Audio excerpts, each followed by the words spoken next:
Hey, welcome everyone to a minute in the boardroom. Usually I would be coming from the boardroom, she's downstairs, but I'm actually in my office, so I've run out of time today, but I still wanted to give you a minute in boardroom every week. And this is basically where I share business advice, career advice that I've taken from my own time in business over 20 years, and obviously being a director of a multi-million pound business, but also take my career from here to here. I wanted to share just like a key word or a key phrase that I believe could really help you.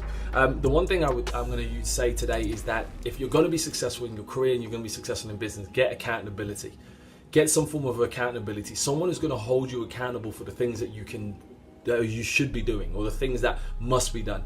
The problem is usually for a lot of us, there's things that you know you should do and you're not doing them because it's easy not to do something. Just as it is easy to do it, it's also easy not to do it, to be distracted by this and that. And we live in a world of constant bombarding in terms of trying to steal our attention.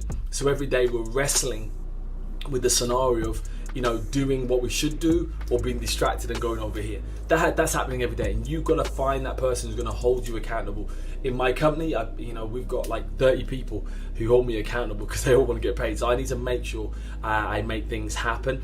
But also then I have accountability friends. I have a coach, and that coach holds me accountable to the things that I need to do and puts me back on the right direction. If I'm ever going too left, she brings me back right. If I'm going too right, she brings me back left. So I'm always trying to stay centered. So the one thing I would say to you, please, if you're going to be successful, get some form of accountability. Someone that you can share your goals with, and that person is going to ask you, well, how's it going towards your goal?